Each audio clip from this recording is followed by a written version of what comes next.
Déjà, je voulais te remercier d'avoir accepté pour ce projet. Donc, comment on va procéder? Je vais déjà te demander de te présenter, Mhm. voilà, succinctement, en quelques mots, pour apprendre un petit peu à te connaître. Eh ben, je suis Anne, j'ai 34 ans, bientôt, non, bientôt 34, j'ai 33 ans.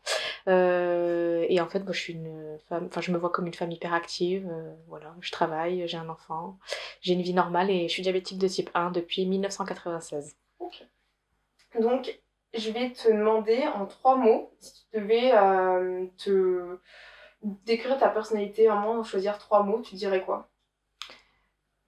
Pour décrire ma personnalité en 3 mots, je dirais bon, hyper active, positive et résiliente. Bon, hyper active parce que j'ai toujours plein de projets à droite à gauche, je fais plein de trucs, voilà, j'ai jamais le temps et je me laisse beaucoup déborder d'ailleurs. Positive parce que dans tout ce que je peux faire, dans tout ce que je peux vivre, les différentes étapes de ma vie, les différents soucis que j'ai pu avoir dans ma vie, j'ai toujours su en tirer du positif. Et puis résiliente, bah, c'est du coup un lien avec le positif, mais du coup j'ai su me relever un peu de tout ce qui a pu se passer dans ma vie. Voilà. Donc, c'est comme ça que je me Utiliser comme vois. force pour Oui, avancer. voilà. Donc tu m'as dit que tu étais diagnostiquée en 1996. Donc tu avais J'avais 5 ans. 5 ans. Ok. Donc Voilà. t'as pas de souvenir. J'ai un souvenir de la découverte. Ouais. On était en vacances à la montagne pendant l'été et j'ai un souvenir que je faisais beaucoup pipi au lit, que Mm. c'était pas normal, mes parents ils étaient inquiets. Euh, et j'ai le souvenir que les pompiers sont arrivés, que c'était peut-être la nuit dans mes souvenirs, mais je suis pas Mm. sûre. Et après j'ai fini à l'hôpital et après je me rappelle de mon retour à la maison, donc je me rappelle pas de l'étape hôpital. Ouais. Mais je me rappelle de mon retour à la maison, de l'infirmière qui passait pour les piqûres, Ok. le régime très strict à l'époque qu'il y avait dans le Mm. diabète. Voilà, donc je me rappelle de ça, mais c'est assez vague, quoi. C'est des petits souvenirs comme ça, des Ouais. petites étapes. C'est vraiment. Je me rappelle pas de tout, mais Mm. voilà. Mais tu t'es construit directement Ouais, avec la maladie en c'est fait. ça. Je me rappelle pas de ma vie avant le diabète. Ouais. Donc pour moi, j'ai toujours eu ça. Mm. Et du coup, j'ai grandi avec ça et j'ai toujours. C'est un peu comme mes lunettes de vue. Je me rappelle pas de ne pas en avoir eu dans ma vie, donc voilà. Et donc là, tu décris donc, que c'est à 5 ans que tu as eu qu'on t'a diagnostiqué. Tu parles de régime très strict. Mhm. Est-ce que par rapport à ton enfance, comment tu l'as vécu en fait d'avoir cette maladie-là? Parce que... Bah, la maladie en elle-même, j'ai pas vécu une enfance si différente. Ouais. J'ai eu quelques restrictions à l'école où Mm. on m'empêchait d'aller aux classes vertes à l'école primaire, on Ouais. m'empêchait d'aller en voyage scolaire. Ça m'a pas vraiment dérangé parce que, enfin, au final, je sais pas, mes parents me faisaient plutôt voyager, Mm. ils nous faisaient voyager donc ça allait. Par contre, oui, en effet, il y avait un régime qui était très strict à l'époque. Il fallait tout peser, tout ce qu'on mangeait. Enfin, c'était assez strict. On pouvait pas faire enfin, en tout cas, je pouvais pas faire de gâteau d'anniversaire. Ouais. Enfin, voilà, quand on est enfant, c'était pas très rigolo. Moi, c'est vraiment le souvenir un peu négatif que je peux avoir dans mon enfance. Et puis ça, pendant l'adolescence, vu qu'après on est passé à un traitement où on a pu manger à peu près normalement, Mm. ça a un peu créé des troubles de comportement alimentaire. Enfin, moi, je sais qu'à l'adolescence, je me mettais devant un film avec des paquets de chips et du Coca Zéro et en fait, je passais mon temps à manger ça parce que du coup, c'était une liberté de manger. Je pouvais manger ce que Mm. je voulais. Du coup, je faisais souvent ça et puis je grossissais pas parce que je pense que mon diabète était plus ou moins déséquilibré. Donc, en Mm. fait, je pense que ça a créé un peu ça à l'adolescence. Et puis après, à l'âge adulte, bon, bah, ça s'est passé correctement, quoi. J'ai repris un peu une alimentation correcte, mais je pense que voilà, il y a eu cette restriction alimentaire dans l'enfance, elle a créé un peu ça à l'adolescence à une Ouais. certaine période. Oui, vraiment une restriction, puis après on te dit Une bah tu peux liberté, tout manger. voilà. Ok, je peux tout manger. Ouais, En c'est plus, ça. l'adolescence, à ce moment-là, de tester aussi les Ouais, limites. tout à fait. Et est-ce qu'il y a des périodes dans ton enfance, dans ton adolescence, qui t'ont marqué? Donc là, on est aussi sur le lien avec l'image de soi. Est-ce qu'il y a des choses qui t'ont marqué à ce moment-là, positivement ou négativement, peu importe en tout cas, est-ce qu'il y a vraiment quelque chose qui... Bah, positivement, alors négativement, pas tellement. Ouais, J'ai l'impression d'avoir eu une adolescence normale, d'avoir fait les mêmes bêtises que tous les ouais. adolescents et d'avoir voilà, fait les mêmes choses que n'importe quel adolescent. Et positivement, je pense que je me suis toujours confrontée à des personnes qui ont pu accepter mon diabète. Mm. Et je pense que c'est aussi parce que je le mettais pas forcément en avant. Dès que j'arrivais, que je rencontrais une nouvelle personne, je lui disais pas tout de suite je suis diabétique. En fait, je vivais ma vie, et le lien que je pouvais avoir avec cette personne tout à fait normalement. Et puis si le diabète devait se présenter à un moment donné, que j'avais une hypoglycémie, une hyperglycémie, que je devais faire quelque chose sur mon diabète, la personne du coup se rendait compte et pouvait me poser des questions. Mais je mettais pas ça en avant en premier, donc en fait je me suis jamais confrontée pendant mon adolescence à des personnes qui étaient fermées au diabète ou... Enfin voilà, je pense que j'ai eu une adolescence totalement normale et j'ai jamais eu trop de négatifs dans mon diabète. Oui, oui, je pense que comme je le mettais pas forcément en avant et que pour moi c'était un peu secondaire, je le gérais à côté. Je pense que les gens, ils ont suivi à peu près le même enfin, rythme, on va dire. Oui, oui, je pense que ça joue. Je pense que si on se présente devant une personne et qu'on lui dit je suis diabétique et que la personne, elle va tout de suite voir ça et se dire pourquoi il me dit ça, enfin, il y a une raison particulière. Alors que si on n'en parle pas forcément tout de suite, c'est que c'est ok, il est là, il accompagne, et enfin, voilà. Je pense que oui, ça joue. Oui. Puis comme quand tu dis les lunettes, pareil, bah, de toute façon, Voilà, j'ai mes c'est lunettes, ça. Voilà, tout à fait. ou j'ai mes lentilles, on ne voit pas forcément, mais toujours eu d'une certaine façon. Ouais. Donc c'est une normalité, et aussi je pense la façon, donc aussi peut-être que tu as été éduquée, là tu parlais de tes parents qui, enfin, ok, certes il y avait des classes vertes ou d'autres choses, mais d'un côté, enfin, tu vivais aussi ta vie, et tu l'as pas forcément vécu trop comme une exclusion.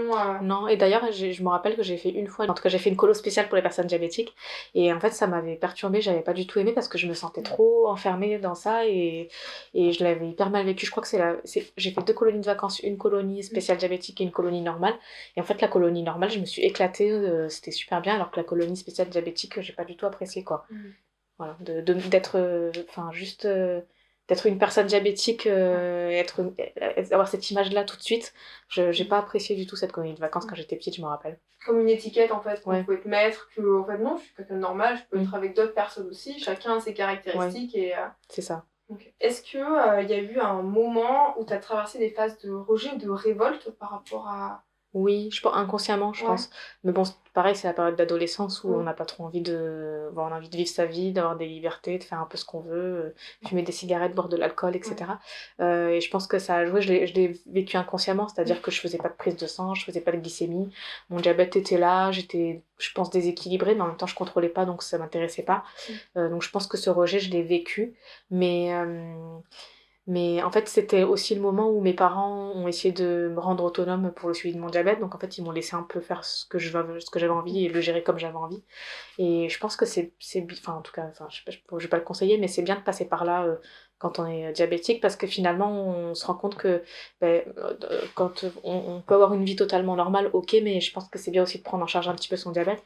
Et de toute façon, quand on est adolescent et que mes parents viennent me parler d'un truc, j'avais pas du tout envie de parler avec eux, enfin c'est la période d'adolescence, c'est normal, on est un peu contre le système et contre les adultes, contre tout. Donc voilà, je pense que je l'ai vécu, oui, ce rejet du diabète pendant cette période-là, mais je m'en suis pas rendu compte. Voilà. Tu as vécu aussi tes propres expériences, tu as expérimenté, et le fait d'être autonome, ben, c'est... De toute façon, c'est souvent ça. Enfin, moi, si je conseille des fois à mes patients, faites vos expériences, bien sûr, en restant en sécurité, mais par exemple, que ce soit, surtout quand ils sont sur une semaine d'éducation thérapeutique, je dis, bah, essayez, parce que des fois, ils ont peur de mettre un peu plus d'insuline ou quoi. Je dis, mais essayez, vous êtes dans un cadre safe, il n'y a pas de souci. Voilà, tentez, et c'est comme ça que vous allez trouver aussi un peu ce que vous avez besoin, et c'est comme ça. Et il y a des personnes qui le prennent vraiment un peu comme un jeu. Ok, je vais tenter, ah bah non, ben là c'est bon, je me suis un peu plantée là-dessus, c'est pas grave, la prochaine fois je ferai comme ça, et voilà. C'est aussi apprendre à se connaître et avancer avec tout ça. Donc là, tu te dis que tu n'as pas forcément vécu donc, une forme de rejet ou quoi que ce soit. Est-ce qu'il y a des moments où tu as été triste, en colère? Ben, pas dans mes souvenirs. Il y a peut-être un truc qui m'a rendu un peu triste, en colère, c'était au collège, quand il y avait un voyage à Londres, je me rappelle, en fait ma prof d'anglais a refusé que j'aille au voyage parce que j'étais diabétique. Donc ça m'a rendu en colère, mais c'est pas le fait d'être diabétique qui m'a rendu en colère, c'est plutôt la discrimination et l'inégalité par rapport à d'autres personnes. Je pense que c'est ça, c'est pas le diabète en lui-même, il m'a jamais rendu trop triste ou trop en colère, enfin j'ai toujours enfin, en tout cas, bon, même si parfois je le gérais pas, mais en tout cas, j'ai toujours réussi à faire en sorte qu'il me suive dans ma vie et qu'il m'accompagne. Donc, au final, enfin, j'ai jamais été trop c'est un peu comme quand on a un animal de compagnie. Enfin, quand on a un chien, on n'est jamais triste ou en colère contre lui, à part s'il est malade ou si ça va pas.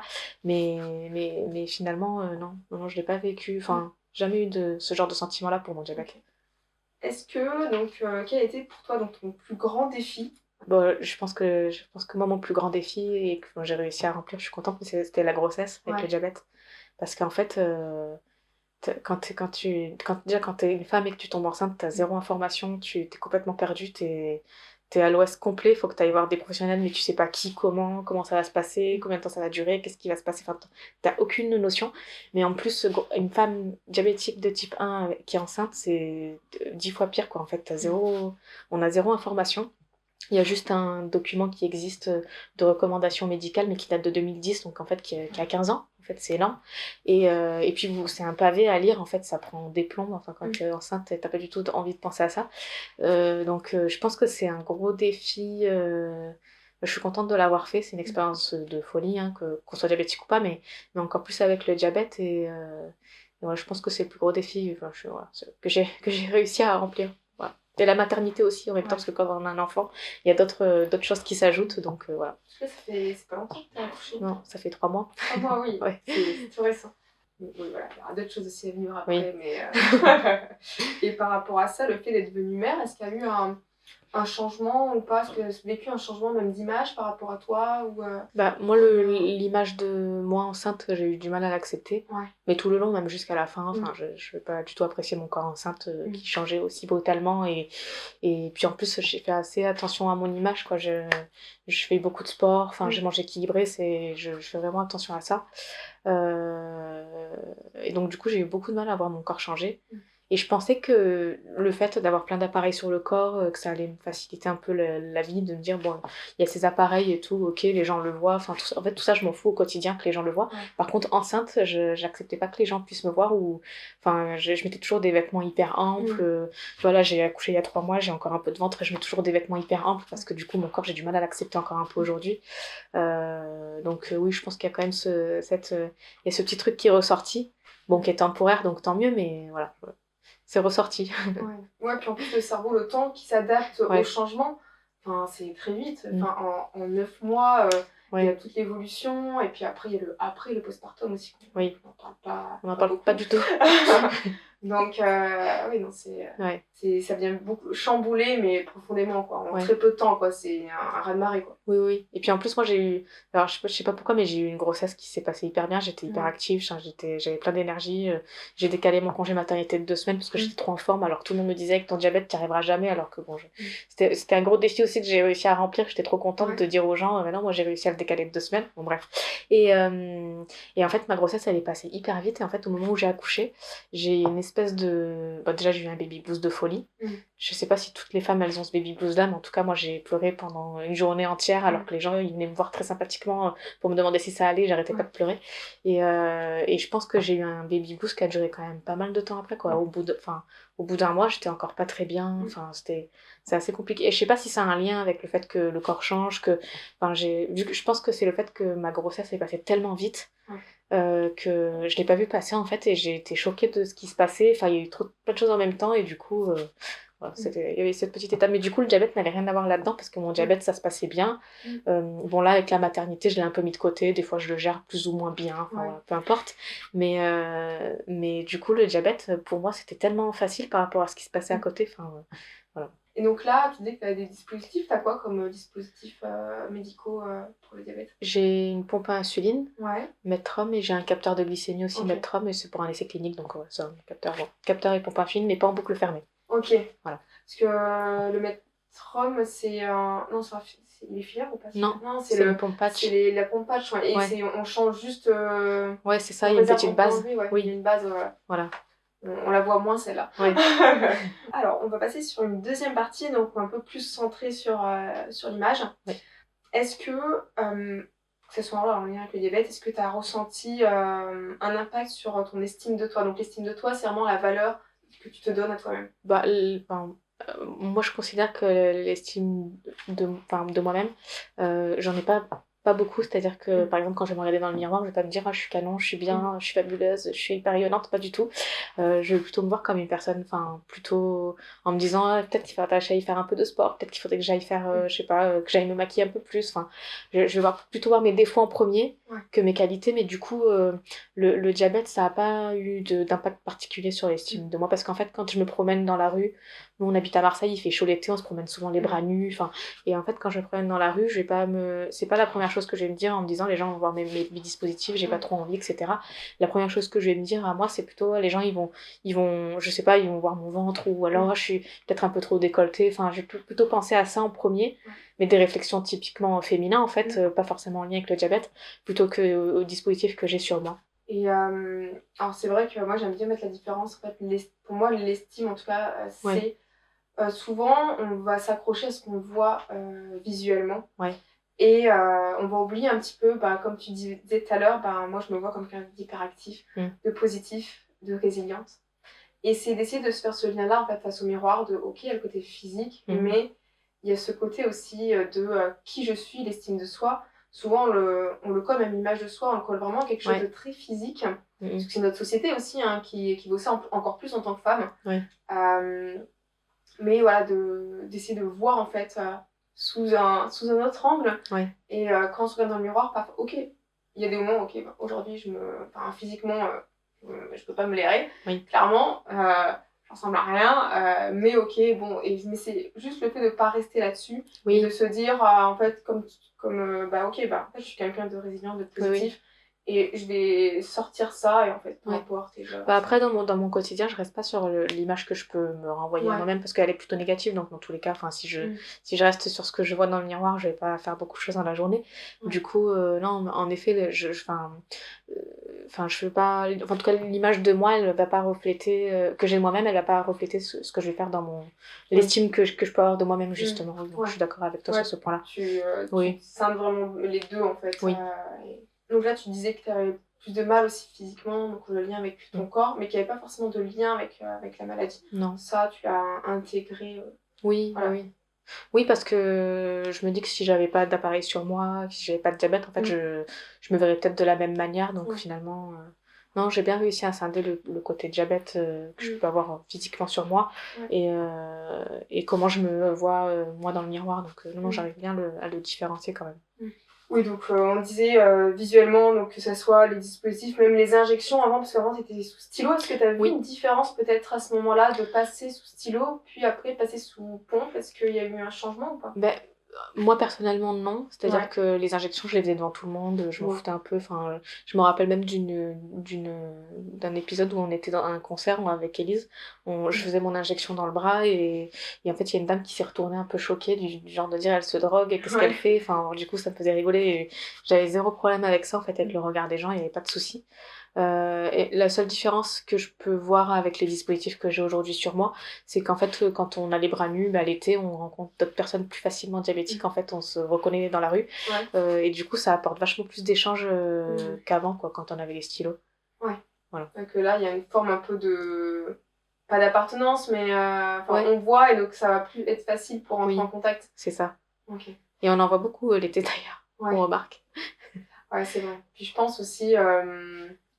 quand on sait, on va être aussi plus alerte à ces signaux-là. Je sais qu'avant, je connaissais que le freestyle, tout début que j'étais infirmière, avant que je sois dans un service spécialisé. Et maintenant, c'est vrai que je suis alors là, ça c'est le télescope tel comme ça, et après, mais sinon, je les aurais vus avant, je pense que j'aurais pas capté du tout.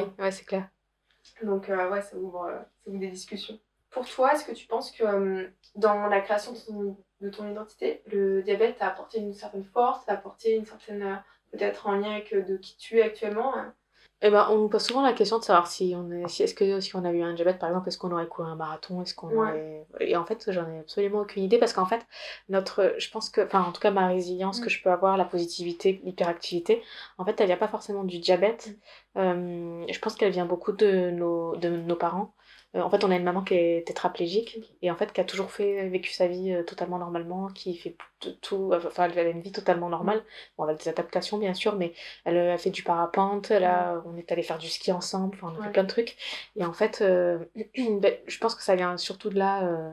Et puis mon père, il a aussi fait beaucoup de choses avec nous, on est parti en voyage beaucoup avec notre papa, du coup je pense que ma résilience et la positivité que je peux avoir, elle vient surtout de là, pas forcément par rapport au diabète. Après, le seul truc que le diabète, ça peut ajouter, on va dire, à comment je suis aujourd'hui, l'identité que je me suis créée, c'est que en fait, je suis un peu têtue. Mm. C'est-à-dire que quand quelqu'un va me dire mais tu peux pas faire ça parce que t'es diabétique, en fait, j'ai envie de le faire. Oui. Voilà. Donc mais je suis pas sûre que ça a un lien avec le diabète parce que si on m'avait dit tu peux pas faire ça parce que t'es myope, j'aurais peut-être essayé de le faire aussi en fait. Donc voilà. Non, en fait, je suis capable comme Voilà. tout le monde. C'est un peu une forme de défi, en fait, Ouais, un challenge à relever. C'est ça. J'ai envie de prouver aux gens que c'est possible et c'est comme ça qu'est venu d'ailleurs de faire des marathons, de faire, voilà, de montrer que tout est possible et qu'on est en capacité de faire n'importe quoi en fait en étant diabétique. Ouais. Et je trouve que c'est important, je pose cette question-là parce que souvent, après c'est plus quand il y a des personnes qui ont été détectées après, il y a des façons de penser, tu dis maintenant en fait je suis plus la même personne, mais en fait la maladie va pas définir pleinement en fait qui tu es, ça va rentrer en cause parce qu'elle fait partie de ton quotidien, mais c'est pas qui tu es. Oui, tout à fait. Donc je trouve que c'est intéressant de pouvoir aussi échanger là-dessus. Et ça m'amène à cette question-là parce que souvent on dit je suis diabétique, alors que dans d'autres maladies, c'est j'ai telle maladie. Toi, comment tu vois en fait tout ça? C'est vraiment plus là basé sur de la réflexion. Alors moi, je n'ai pas de difficulté à dire je suis diabétique ou j'ai un diabète, peu importe. Moi, je dirais plutôt je suis diabétique parce qu'en fait, le diabète, il fait partie de moi. Même s'il définit pas mon identité, qui je suis et comment je vais être et ce que je vais faire. En fait, à partir du moment où je vais faire quelque chose, je vais le faire, peu importe que j'ai un diabète ou pas, je vais le faire. Et puis le diabète, il va me suivre en fait dans tout ce que je vais faire. Donc, mais je j'ai pas de difficulté à dire je suis diabétique parce que comme il m'accompagne au quotidien, c'est comme dire je suis myope. Je vais pas dire j'ai une myopie en fait. Et c'est quelque chose que j'ai depuis tellement longtemps et pourtant je vais dire j'ai les yeux bleus. Mais bon, bref, c'est pas voilà.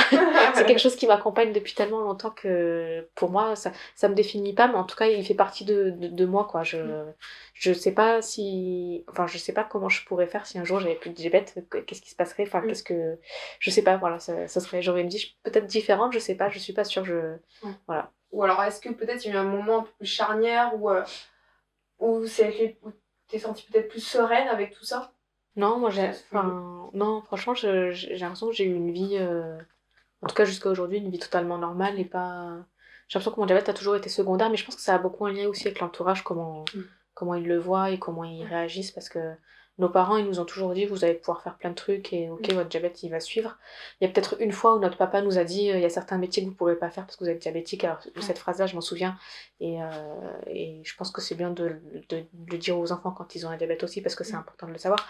Mais moi, j'ai pas eu de. J'ai pas choisi mon métier en fonction de ma pathologie, j'ai pas choisi mon copain non plus. Dans quoi? Je suis assistante sociale. Ouais. Voilà, donc.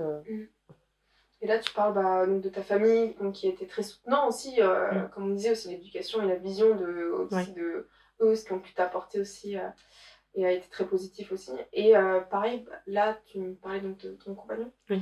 Au niveau des relations, on va dire, plus voilà, amoureuses, est-ce qu'il y a eu des freins ou non? Ça a été pareil, assez fluide? Non, ça a été pareil. Après, en fait, j'ai toujours réagi de la même manière que ce soit dans ma vie. Quand je commence un travail ou quand je rencontre une nouvelle personne pour me mettre en couple, en fait, je parle pas de mon diabète tout de suite. Je parle de moi, de comment je travaille, je fais ma vie. Enfin, voilà, je peux rencontrer la personne peut-être 10 fois sans forcément parler de mon diabète. Si j'ai pas d'hypo ou d'hyper ou si j'ai pas de réaction à avoir avec la personne, en fait, je vais pas forcément en parler. Et en fait, c'est juste à un moment donné, ça vient sur la table comme n'importe quel sujet de. Enfin, je sais pas. Enfin, ouais, ça vient dans la discussion, en fait, tout à fait naturellement. Et en fait, j'ai jamais eu de problème, en tout cas, avec une personne avec laquelle j'aurais envie de me mettre en couple, qui s'est dit, ah, t'es diabétique, ah, c'est bizarre, c'est pareil. Enfin, j'ai jamais eu de mauvaise réflexion comme ça.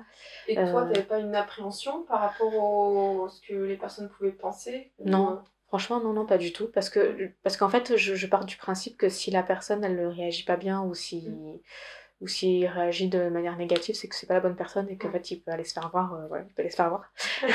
Il rate quelque chose de très bien, c'est dommage. Mais du coup, non, j'ai jamais eu d'appréhension à parler de ça.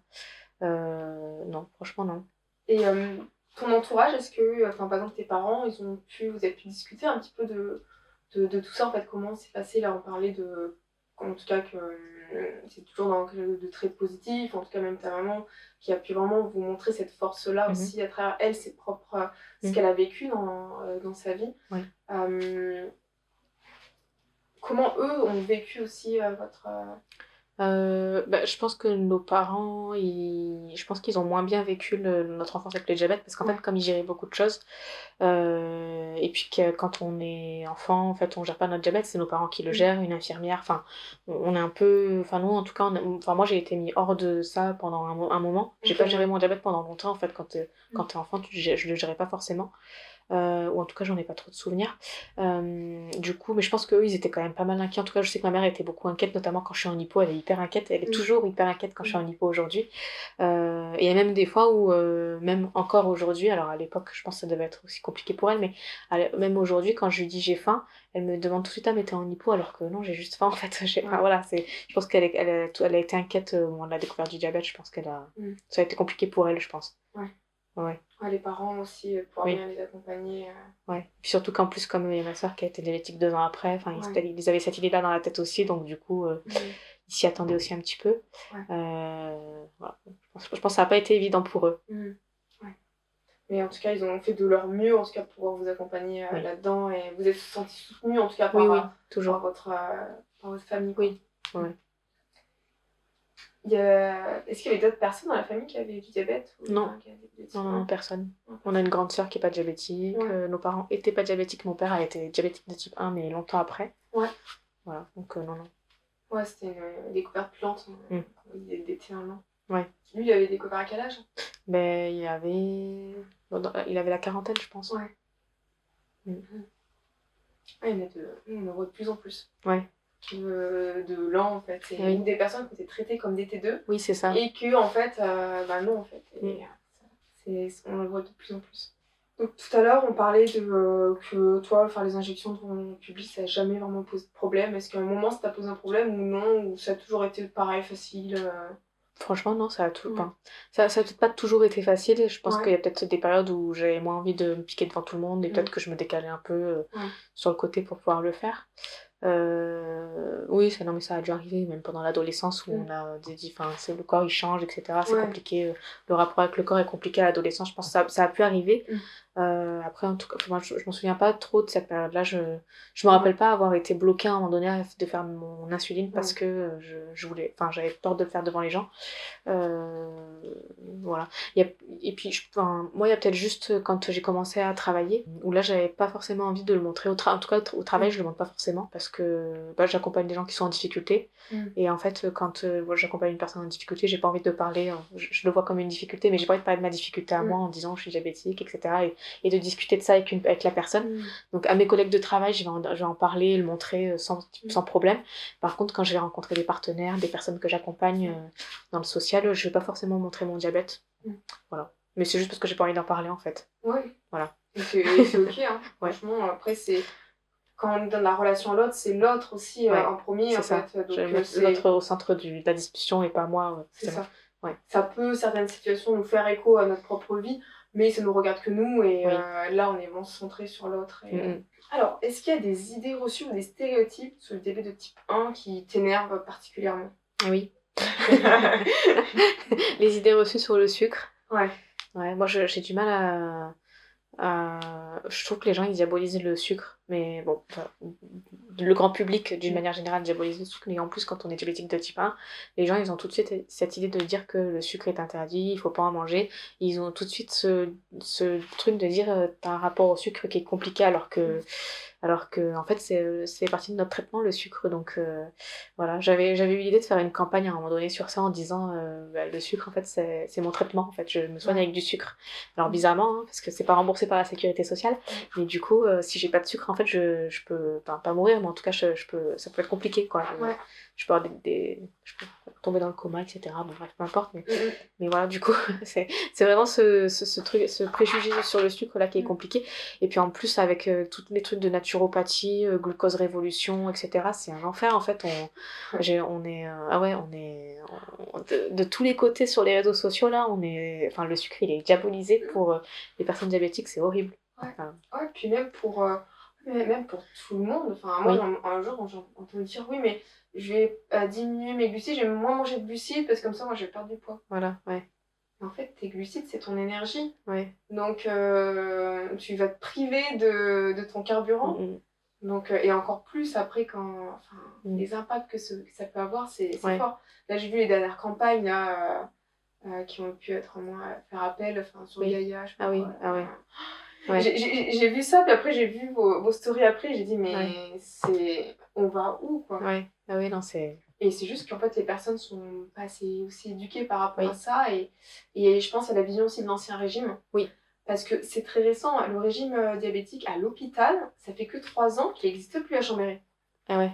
Et moi j'étais en maternité et je me suis battue pour pouvoir avoir le régime diabétique parce qu'il me l'imposait. C'est très récent. Nous, on a pu l'enlever il y a 2 ans, 3 ans, à l'hôpital de Chambéry.